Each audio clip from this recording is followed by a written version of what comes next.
योगी आदित्यनाथ उत्तर प्रदेश के मुख्यमंत्री कोरोना संक्रमित पाए गए। इससे पहले आपको बता दें कि मुख्यमंत्री दफ्तर में कोरोना विस्फोट हुआ था, जिसके बाद खुद को उन्होंने आइसोलेट कर लिया था। तो कोरोना से संक्रमित उत्तर प्रदेश के मुख्यमंत्री योगी आदित्यनाथ, ये बड़ी खबर है, कोरोना संक्रमित पाए गए। इससे पहले आज सुबह एक खबर आई थी कि अखिलेश यादव भी कोरोना पॉजिटिव पाए गए, लेकिन उससे भी पहले खबर आई कि मुख्यमंत्री दफ्तर में कई लोग कोरोना पॉजिटिव पाए गए, जिसके बाद मुख्यमंत्री योगी आदित्यनाथ ने खुद को आइसोलेट कर लिया था। अब खबर यह आई है कि कोरोना संक्रमित योगी आदित्यनाथ, ये बड़ी खबर उत्तर प्रदेश के मुख्यमंत्री।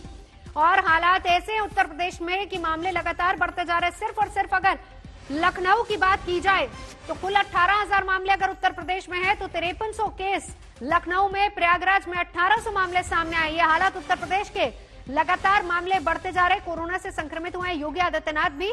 मुख्यमंत्री दफ्तर में कई लोग कोरोना पॉजिटिव पाए गए थे, जिसके बाद मुख्यमंत्री ने खुद को आइसोलेट कर लिया था।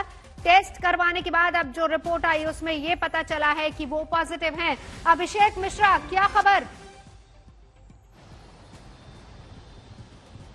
देखिए, बिल्कुल नवजोत, बड़ी खबर यही है कि मुख्यमंत्री योगी आदित्यनाथ कोरोना पॉजिटिव पाए गए हैं। उन्होंने ये बात कंफर्म हो गई है। और पिछले दिनों जिस तरीके से लगातार खबरें आ रही थी और पिछले 2 दिन पहले ही उनके कार्यालय के कुछ अफसर पॉजिटिव पाए गए थे, उन्होंने अपने आप को आइसोलेट कर लिया था। लेकिन अब ये साफ हो चुका है कि वो पॉजिटिव हैं और वो पूरा एहतियात बरतेंगे। हालांकि उन्होंने पहले ही अपने आप को सेल्फ आइसोलेट कर लिया था। कोविड के नियमों का लगातार वो पालन कर रहे थे। बाहर जाने के भी कार्यक्रम उनके इस वक्त नहीं थे। पिछले दिन से वो बिल्कुल भी बाहर नहीं निकले थे और वर्चुअल माध्यम से काम करने की उन्होंने शुरुआत की थी। लेकिन अब जिस तरीके से ये रिपोर्ट आई है और एहतियात बरतेंगे। हालांकि अभी इसको लेकर के ज्यादा जानकारी नहीं है कि किस तरीके से वो आगे उनका ट्रीटमेंट होगा, लेकिन क्वारंटीन में वो रहेंगे और ज्यादा से ज्यादा काम, अगर जो भी जरूरी काम है वो वर्चुअल माध्यम से करेंगे। लेकिन ये बात साफ है कि उत्तर प्रदेश में जिस तरीके से लगातार मामले बढ़ रहे हैं, 18,000 मामले पिछले 24 घंटे में आए थे और आज जो रिपोर्ट आएगी उसमें भी उम्मीद की जा रही है कि ये मामले लगातार बढ़ेंगे। ऐसे में साफ है कि अब उत्तर प्रदेश में भी हालात जो है वो काफी बेहद चिंताजनक है। जी, चिंताजनक से ज्यादा विस्फोटक शब्द का इस्तेमाल करें, क्योंकि 18,000 से ज्यादा मामले अभिषेक। और ऐसे में देखिए, खुद मुख्यमंत्री कोरोना पॉजिटिव। पिछले हफ्ते आपको याद होगा कि मुख्यमंत्री ने जो तमाम बैठकें की थी उसमें यह कहा था कि कहीं भी अगर 500 से ज्यादा मामले आते तो स्ट्रिक्ट एक्शन लिया जाएगा। मुख्यमंत्री दफ्तर, लखनऊ खासतौर पर अगर बात की जाए, प्रयागराज की बात की जाए, सबसे ज्यादा संक्रमित मामले यहां से आ रहे हैं। इस बीच बड़ा चैलेंज यही होगा कि कैसे मामलों को कंट्रोल किया जाए।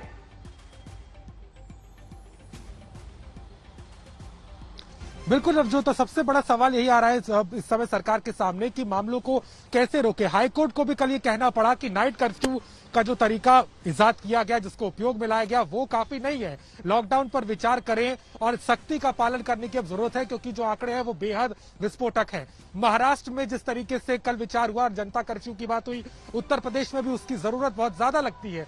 केवल लखनऊ में 5300 मामले कल 24 घंटे में आए थे और लगातार जिस तरीके से टेस्टिंग बढ़ाई जा रही है उससे और मामले सामने आने हैं। दूसरी तरफ चिंता नवजोत ये भी है कि जो अस्पतालों की हालत है वो कोई खास अच्छी नहीं है। यही कारण है कि ये फैसला लेना पड़ा सरकार को कि जो ओपीडी है वो 7 जिलों में बंद कर दी जाए, केवल आपातकालिक सुविधाएं जो है वही दी जाएंगी। और हम भी जब पहुंचे टेस्टिंग के लिए, चेक करने के लिए अस्पतालों में, तो हमने देखा वहां लंबी लंबी लाइनें हैं। लोगों को रिपोर्ट मिलने में 4 से 7 दिन का समय लग जाता है। यानी कि कोई संक्रमित हुआ भी है तो उसे 4 दिन बाद पता चलेगा और तब तक कितने और संक्रमित हो चुके होंगे।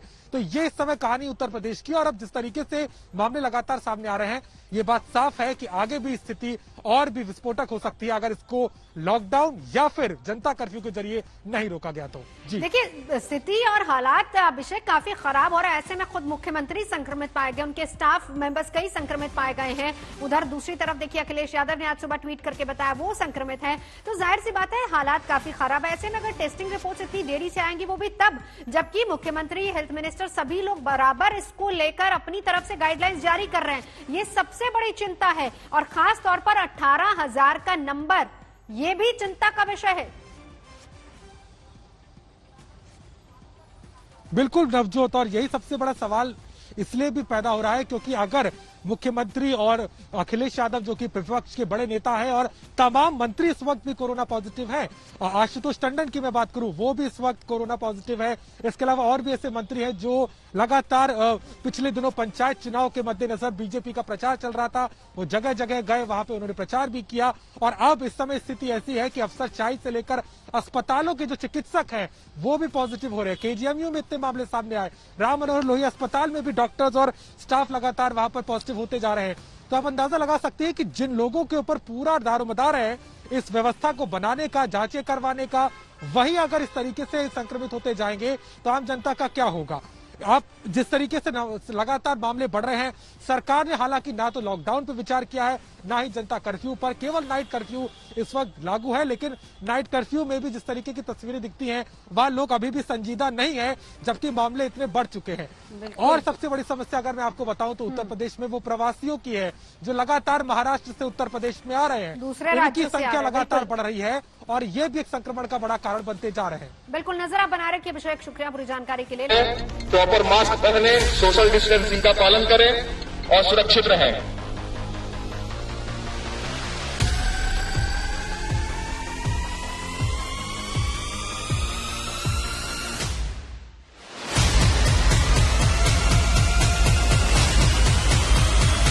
कोरोना कर्फ्यू लागू है, अपने घरों में रहें।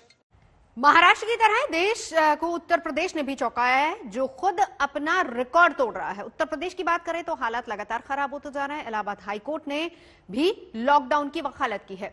इलाहाबाद हाईकोर्ट ने सरकार से कहा है कि कोरोना से निपटने के लिए नाइट कर्फ्यू काफी नहीं है, इसीलिए जहां पर हालात खराब हो वहां पर संपूर्ण लॉकडाउन लगाया जाए। छत्तीसगढ़ का रायपुर, जहां के अस्पतालों में लाशों को रखने की जगह नहीं बची। ऐसा क्यों है, उसे अब आपको 38 सेकंड का ये वीडियो समझाएगा, जिसमें प्लास्टिक के बैग में बंद ये शव कोरोना के खिलाफ जंग सरकारों की पोल खोल रहे हैं। 1, 2, 3, 4, 5, 6 और 7 मॉर्चरी के बाहर स्ट्रेचर पर रखे ये शव तो शुरुआत भर है, क्योंकि रायपुर के इस अस्पताल में इंसानी लाशों का अंबार है। अस्पताल में घुसते ही स्ट्रेचर पर 4 लाशें हैं, लेकिन जब कैमरा अंदर जाता है तो लाशों की गिनती करना मुश्किल हो जाता है। ये तस्वीरें पूछती हैं कि कहां गई सरकारों की तैयारी। आखिर पिछले 1 साल में सरकारों ने क्या किया। मध्य प्रदेश का जबलपुर, यहाँ तो हद ही हो गई, क्योंकि यहाँ पुलिस ने कोरोना संक्रमित अपराधी को एक दूसरे अपराधी जो कोरोना निगेटिव था उसके साथ हथकड़ी पहना दी। इसके बाद 2 पुलिस वालों ने पीपीई किट पहनकर कोरोना संक्रमित अपराधी को पैदल ही जेल पहुंचा दिया। ये तस्वीर सवाल पूछती है कि क्या हमारा सिस्टम साल भर में कोरोना को लेकर बुनियादी समझ तक विकसित नहीं कर पाया। आखिर सरकारों ने इस 1 साल में क्या किया। क्योंकि सरकारों ने कोरोना को गंभीरता से लिया होता, अस्पतालों में निवेश किया होता, तो नरसिंहपुर में 11,000 रुपए के इंजेक्शन खरीदने पर भी एक माँ सरकारी लापरवाही की भेंट न चढ़ती। हमारी माँ जी तो चली गई, दूसरों की जान बचा लो जो इधर रहेंगे।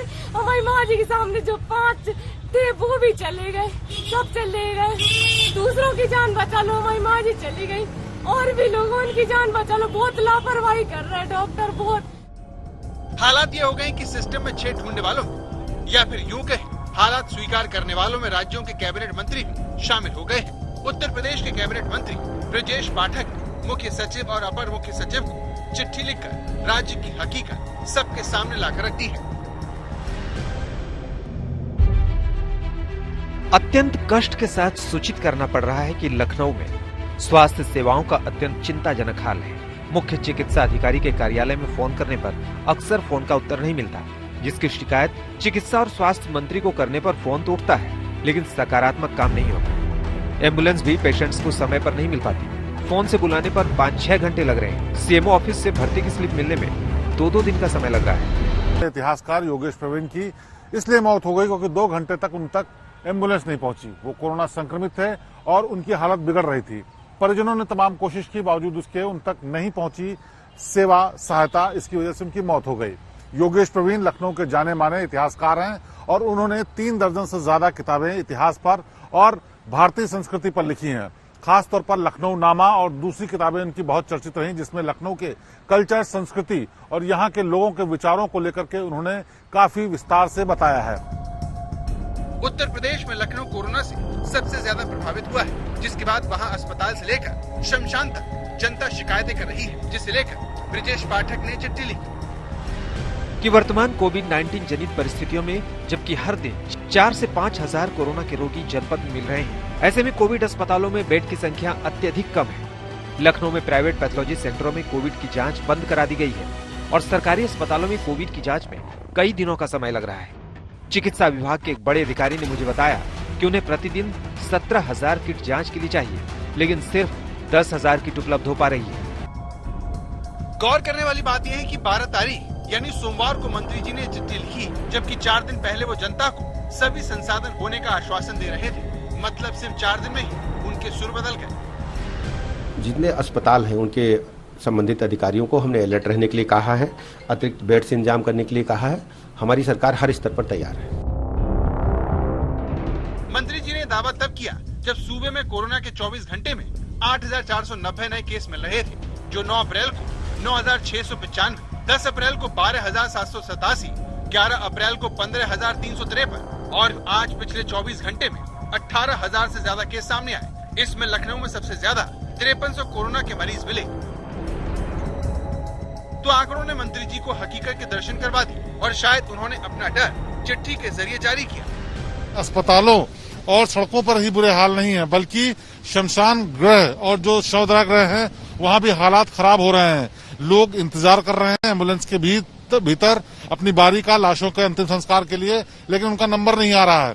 और जो सामान्य पेशेंट हैं जिनकी मौत हुई है गंभीर बीमारियों के चलते, चाहे वो कैंसर हो, हार्ट अटैक हो, ब्लड प्रेशर हो या फिर शुगर की वजह से जिनकी मौत हुई, इससे चंद कदमों की दूरी पर वो शवदाह गृह भी है जहां पर सामान्य पेशेंट लाए जाते हैं, लेकिन वहां भी हालात ऐसे हैं कि लगातार लाइन लगी हुई है। उत्तर प्रदेश में हेल्थ व्यवस्था पूरी तरह से चरमरा चुकी है, पूरी तरह से टूट चुकी है। ये बात अब हम नहीं, उत्तर प्रदेश के कानून मंत्री भी कह रहे हैं कि यहाँ ना टेस्टिंग की व्यवस्था हो पा रही, ना बेड की व्यवस्था है, ना एम्बुलेंस की व्यवस्था है। वो फोन करते तो अधिकारी उनके फोन का जवाब तक नहीं देते। जब कानून मंत्री का हालत है तो आम जनता कैसे जूझ रही होगी। कोरोना घर घर में फैला हुआ, लोगों की मौतें हो रही है, शमशान घाट पे लाश की लाइन लगी हुई है। लखनऊ में हालात खराब न हो, इसके लिए मुख्यमंत्री योगी आदित्यनाथ लगातार कोविड अस्पतालों का दौरा कर रहे हैं, लेकिन आज वायरस उनके करीब तक पहुंच गया और सीएम कार्यालय का एक अफसर कोरोना पॉजिटिव पाया गया, जिसकी जानकारी योगी आदित्यनाथ ने ट्वीट करके दी। मेरे कार्यालय के कुछ अधिकारी कोरोना से संक्रमित हुए हैं। ये अधिकारी मेरे संपर्क में रहे, इसीलिए मैंने एहतियातन अपने को आइसोलेट कर लिया है। सभी काम वर्चुअली कर रहा हूँ। उत्तर प्रदेश में बड़े पैमाने पर प्रवासी मजदूर महाराष्ट्र से लौट रहे हैं, जो गांव तक कोरोना के खतरे को लेकर जा रहे हैं। ऐसे में आने वाले वक्त में उत्तर प्रदेश में स्वास्थ्य सेवाओं पर सरकार के दावों की कोरोना परीक्षा लेने वाला है। शिवेंद्र श्रीवास्तव, लखनऊ, आज तक। अस्पतालों में बेड्स के लिए मारामारी है। गंभीर मरीजों के लिए ऑक्सीजन और इंजेक्शंस की किल्लत पड़ रही है। इस तरह की खबरें लगातार आ रही हैं। कोरोना संक्रमित होने और हालात सीरियस होने पर जिन्हें इलाज मिल गया, जो बच गए वो किस्मत वाले हैं, नहीं तो हालात ये हैं कि मोर्चरी में लाशों के ढेर लगे हैं। अंतिम संस्कार के लिए भी घाटों पर वेटिंग है। छत्तीसगढ़ की ये तस्वीरें डराने वाली हैं। हर तरफ लाशें ही लाशें दिख रही हैं। लाशों को रखने की जगह तक नहीं बची। रायपुर के अंबेडकर अस्पताल की ये मोर्चरी छोटी पड़ गई। 10 की कैपेसिटी वहां 50, 100, 200 पुराने जमा होते जाएं, तो जगह की कमी तो पड़नी है। ये हाल तो होगा ही जब कोरोना से इतनी संख्या में मौत हो रही है।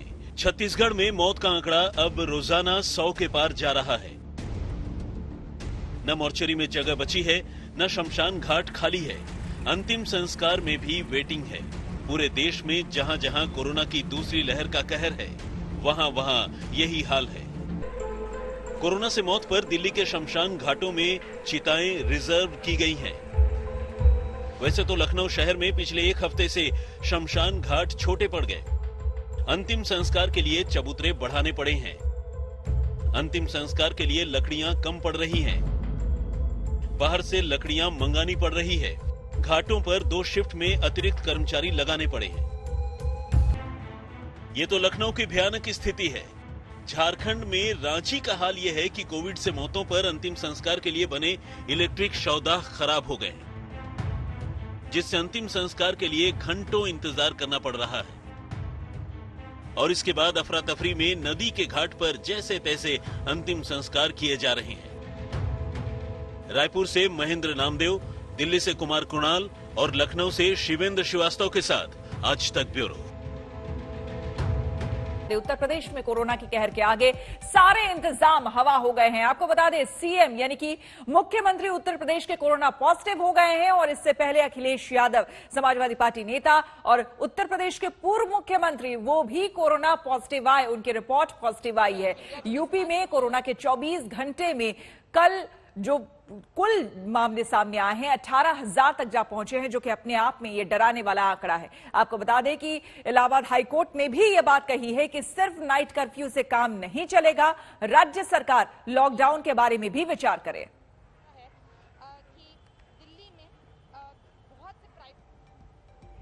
और अब देखिए दर्द की दास्तां।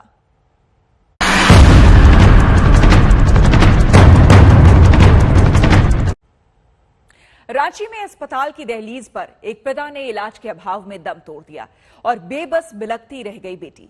पटना के अस्पताल कैंपस में एम्बुलेंस में तड़पकर एक पूर्व सैनिक की जान चली गई। लाचार सिस्टम पर मातम मनाता रह गया परिवार। रतलाम में अस्पताल की कथित लापरवाही से 2 युवक अपने छोटे भाई को बिछुड़ता देखते रह गए। ये सिर्फ 3 कहानियां हैं, लेकिन कोरोना काल में ऐसी दर्द भरी कहानियां हजारों हो सकती है। दर्द की इन्हीं कितनी दास्तानों पर पेश है ये शो। शुरुआत रांची की एक बेटी की पीड़ा से। जी यहाँ पे डॉक्टर चिल्लाते रह गए, डॉक्टर चिल्लाते रह गए, कोई डॉक्टर नहीं आया, कोई डॉक्टर नहीं आया, कोई डॉक्टर नहीं आया।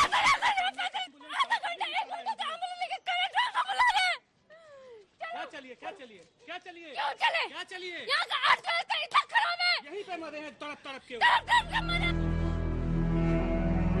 जब कोई अपना तड़प कर दम तोड़ दे तो दिल फट जाता है, आक्रोश बेकाबू हो जाता है। जी यहाँ पे डॉक्टर चिल्लाते रहे। ये एक बेटी की चीख है, कोई डॉक्टर नहीं आया, जिसके पिता अस्पताल की चौखट पर इसीलिए जिंदगी की जंग हार गए क्योंकि उन्हें वक्त पर इलाज नहीं मिला। जी यहाँ पे डॉक्टर चिल्लाते रह गए, डॉक्टर चिल्लाते रह गए, कोई डॉक्टर नहीं आया, कोई डॉक्टर नहीं आया, कोई डॉक्टर नहीं आया।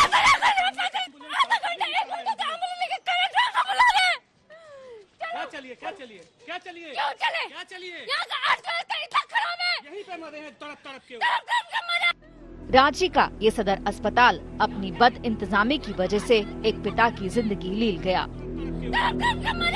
और अब बिटिया का इस अस्पताल पर, सूबे की सरकार पर, सिस्टम और सत्ता पर गुस्सा फूट रहा है। 60 साल के अपने पिता को बेहतर इलाज के लिए महिला हजारीबाग से रांची लेकर आई, लेकिन यहाँ तो मरीज भगवान भरोसे थे। पिता को अस्पताल लाना फिजूल रहा। नजरों के आगे पिता की सांसें टूट गईं। उस वक्त स्वास्थ्य मंत्री बन्ना गुप्ता निरीक्षण करते हुए नजर आए। बस इस बिटिया का गुस्सा उबल कर बाहर आ गया। जरा सुनिए थोड़ी देर पहले ही मंत्री जी कैसे इंतजाम पर संतोष जता रहे थे। स्वास्थ्य विभाग तो कोई राजनीति का विभाग है नहीं, ये तो धर्म का विभाग है, मानवता का विभाग है। अब इस पे कोई क्या कह रहा है उतनी अभी फुर्सत नहीं है। अभी ये है कि कैसे भी करके लोग जल्दी जल्दी ठीक हों, जल्दी जल्दी लोगों को बेड मिले, स्वास्थ्य लाभ हो, वो प्रायोरिटी है। ये हाहाकार रांची के अस्पताल का है, लेकिन देश के तमाम अस्पतालों का बुरा हाल है। रायपुर की तस्वीरें देखिए, लाशों को रखने की जगह तक नहीं बची। स्ट्रेचर पर इतनी लाशें पड़ी हैं कि गिनना मुश्किल हो जाए। ये तस्वीरें बता रही हैं कि हमने वक्त रहते स्वास्थ्य सेवाओं को तैयार नहीं किया, क्योंकि सरकारों ने कोरोना को गंभीरता से लिया होता, अस्पतालों में निवेश किया होता, तो नरसिंहपुर में 11,000 रुपए के इंजेक्शन खरीदने पर भी एक मां सरकारी लापरवाही की भेंट न चढ़ती। हमारी माँ जी तो चली गई, दूसरों की जान बचा लो जो इधर रहेंगे। हमारी माँ जी के सामने जो 5 थे वो भी चले गए, सब चले गए। दूसरों की जान बचा लो, हमारी माँ जी चली गई, और भी लोगों की जान बचा लो। बहुत लापरवाही कर रहे हैं डॉक्टर, बहुत। टेस्टिंग से लेकर टीका लगाने तक अस्पतालों में इलाज कराने से लेकर शमशान की आखिरी यात्रा तक बस लंबी लंबी कतारें हैं, बद इंतजामी पर बरसते आम लोग हैं, अपनों को खोने की चीख और चीत्कार है। रांची से सत्यजीत कुमार के साथ आज तक ब्यूरो। और इस वक्त हमारे साथ झारखंड के स्वास्थ्य मंत्री बन्ना गुप्ता जुड़ रहे हैं। बन्ना जी, सबसे पहले तो आपसे जानना चाहेंगे कि आप जिस समय पहुंचे वहां पर, औचक निरीक्षण आपका था सदर अस्पताल में, उसी वक्त एक मरीज की मौत हो जाती है। परिवार वाले बार बार आपसे कहते रहे कि उनको कोई अटेंड करने तक नहीं आया। क्या ये स्थिति है? रांची जो कि राजधानी है और पूरे राज्य से लोग यहां पर बहुत उम्मीद लेकर के आते हैं, उनका ये हाल? देखिए, ऐसा है कि मैं जवाब देता हूं, थोड़ा सा धैर्य पूर्वक सुनने की आवश्यकता है। यदि मुझे चिंता नहीं होती तो मैं क्यों जाकर आईसीयू में कोरोना पॉजिटिव मरीजों का मैं कुशल क्षेम पूछ रहा था। पूरे देश में मैं इकलौता ऐसा स्वास्थ्य मंत्री हूं जो आईसीयू के अंदर जाकर जितने कोविड के पेशेंट हैं उनकी जो है मैं खिदमत करता हूं, उनसे बात करता हूं, उनका जो है कुशल क्षेम पूछता हूं, डॉक्टरों को जाकर व्यक्तिगत उनसे मिलकर बात करता हूं आईसीयू में जाकर। और मैं उसी के क्रम में रैंडम चेकिंग में गया था। कुछ शिकायतें थी, उस शिकायतों के आधार पर मैं गया था। मैं जब ऊपर चेकिंग कर रहा था, मैं जब आईसीयू में था, उस समय उसके 1-1.5 घंटा पहले की ये घटना है और मुझे तो ये मालूम भी नहीं था। बाद में जब मैं नीचे उतरा हूँ, और आपने एक बात और थोड़ी सी मिस्टेक आपको जानकारी है कि मंत्री पहले बोल रहे थे, मैं जो घटना होने के बाद मैं वो वक्तव्य दे रहा था। तो मैं यदि संवेदनशील नहीं होता, सरकार संवेदनशील नहीं होती, तो क्यों आईसीयू के कोविड वार्ड में हम जाके बन्ना जी, संवेदनशीलता की बात आपको लगता है कि अब भी हम संवेदनशीलता की बात करेंगे, या आप कह रहे हैं कि आप कंसर्न है या नहीं? हम तो बात ये करेंगे ना कि 1 साल हो गया, सिर्फ आपकी बात नहीं है, चूंकि इस घटना का जिक्र कर रहे हैं इसलिए मैं आपसे बात कर रही हूं। ये बताइए, 1 साल का वक्त था, हर राज्य के पास, तैयारियां क्यों नहीं पूरी है? क्यों कमी है इस तरह की? क्यों आपको शिकायतें मिल रही हैं? देखिए, जब अचानक कोविड ने, जब शुरुआत कोविड का हुआ, हमारे यहाँ जो है 400 मात्र पॉजिटिव बच गए थे, 435। और अचानक जो है इस कोविड ने जिस तरीके से पूरे देश में दस्तक दी है, क्या पूरे देश की कहीं भी कोई सरकार इसको कंट्रोल कर पा रही है? हम तो बहुत ही ईमानदारी पूर्वक प्रयास करें, और मुझे भी दुख है उस बहन का, जो बहन दुखी है। और मौत तो किसी की भी होती है, मौत दुखदाई है। नहीं, लेकिन आप ये बयान नहीं दे सकते बन्ना गुप्ता जी कि मौत किसी की भी हो सकती है। आप ये बताइए, ये लड़की आपके सामने चीखती रही, ये कहती रही कि आपके सामने तड़प रहे थे, 60 साल के उनके पिता तड़प रहे थे, सामने दम तोड़ दिया उन्होंने। मैडम प्लीज, पहले आप आधी बात को मत तोड़िए, हमारी पहली पूरी बात सुनिए। मैंने कहा, मेरे शब्द को मत तोड़िए। मैंने कहा कि मौत किसी की भी होती है, मौत तो दुखदाई होती है और मौत जो है होना उचित नहीं है। लेकिन हम पूरी तरीके से ईमानदारी से, कहीं पर यदि कोई कमी हुई है, खामी हुई है, तो हमने तुरंत उसी दिन उसी पल हमने आदेश निर्गत किया है। इस मामले में क्या आदेश दिया आपने? जो ये जिस मामले का हम जिक्र कर रहे हैं, इस मामले में क्या आदेश दिया आपने? इसमें आदेश हमने किया है कि तुरंत 48 घंटे के अंदर अंदर जांच करके मुझे ये स्पष्ट किया जाए कि आखिर किसकी कमी खामी थी और इसमें कहां पर कोई कमी रह गई थी और क्यों उसको अटेंड करने में टाइम लगा है। लेकिन जब ये पहले से निर्देश क्यों नहीं दिया जा चुका है? ये सभी जानते हैं कि इस वक्त का जो स्ट्रेन है। जी बन्ना गुप्ता जी, देखिए अभी जो है पूरा देश जो है ना वो बहुत परेशान है और आप लोगों से बहुत उम्मीदें रहती है। मैडम सुनिएगा, बन्ना गुप्ता जी, देखिए लोगों को बड़ी उम्मीदें हैं और मंत्री, आपको भी पता है कि जब मंत्रियों का दौरा होता है तो किस तरह से पहले से पता होता है अस्पताल वालों को भी, और वहां पर सब कुछ दुरुस्त रहता है। और आप जैसे ही निकलते हैं ना, उसके बाद बदहाली की तस्वीरें हमें आप दिखाते हैं दर्शकों को, तो वो हमें भी पता है किस तरह की तैयारी होती है। मैडम, या तो आप ही बोल लीजिए। अब तो दिक्कत हो गया इस देश में कि एंकर जो है नेता से ज्यादा बोलने लगे हैं। आप सवाल कम पूछती हैं, अपना ज्यादा बोलने लगती हैं। यदि आप ही को भाषण देना है तो आप भाषण दीजिए, फिर मुझे क्यों बिठाया आपने? आप मुझसे बात करें तो मेरे सवाल का जवाब। देखिए हमारा, देखिए ये खुद जनता, देखिए ये हम अपने से नहीं पूछ रहे हैं, खुद जनता का क्या हाल है। भाषण दे रही है जनता, मैं भाषण बिल्कुल नहीं दे रही, आप तस्वीरें देखेंगे उसके बाद आप कह रहे हैं 48 घंटे का आपने दे दिया है कि 48 घंटे बाद जांच करें। किसी की जान जा रही है, किसी को ऑक्सीजन नहीं मिल रहा है, कोई हजारीबाग से पहुंचा है दिखाने के लिए अपने पेशेंट को। बिल्कुल नहीं, मुझे बिल्कुल नहीं बोलना है, लेकिन मैं टू द पॉइंट आपसे जानना चाहती हूँ, मैं टू द पॉइंट आपसे जानना चाहती हूँ कि इस मामले में क्या किया आपने। आपके सामने आपके सामने ये बेटी चीख रही थी, रो रही थी, क्या किया आपने? आप खुद प्रिंसिपल की तरह व्याख्यान कर रहे हैं। बिल्कुल प्रिंसिपल की तरह नहीं, आप टू द पॉइंट पूछिए, मैं टू द पॉइंट आपसे यही पूछ रही हूँ कि इस मौके पर जब आप पहुंचे, आपके सामने एक शख्स मर गया, उसकी बेटी तड़प तड़प कर आपसे बोल रही थी कि मुझे कोई सुनने नहीं आया।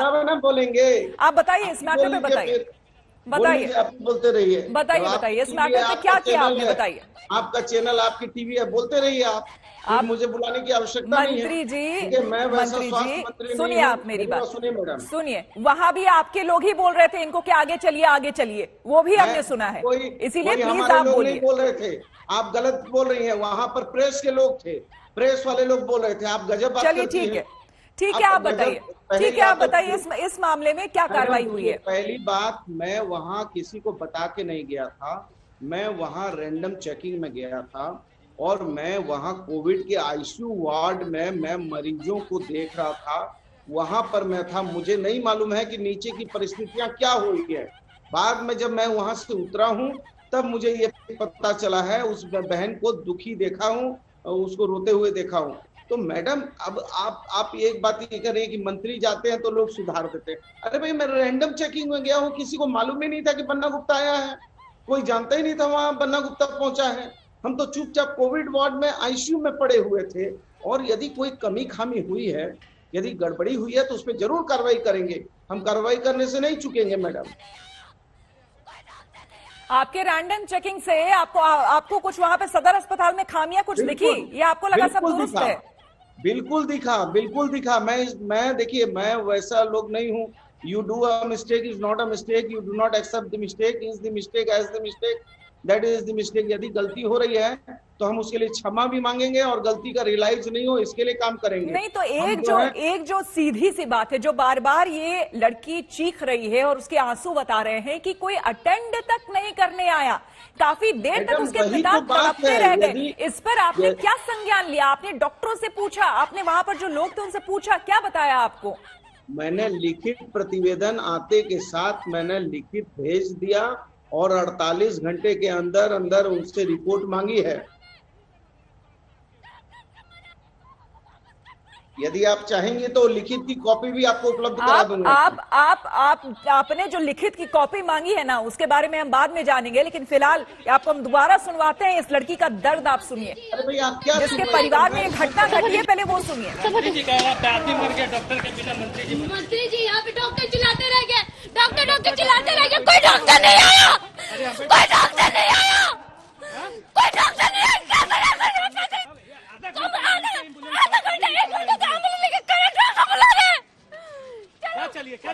क्या चलिए यहाँ का आजकल का इतना खराब है, यहीं पे मरे हैं तड़प के मरे। बाबा को वापस कर पाएंगे, बाबा को वापस कर पाएंगे, वोट लेने के लिए सिर्फ आपसे कोई नहीं यहाँ पे देखने के लिए। क्या कहेंगे मंत्री जी? झारखंड की जनता को क्या कहेंगे जो पूरी उम्मीद लेकर रांची पहुंचता है? मेरी बात सुनिए, आप तो ये कह रहे हैं कि मंत्री के सामने तड़प के आदमी मर गया, मुझे तो जानकारी ही नहीं है।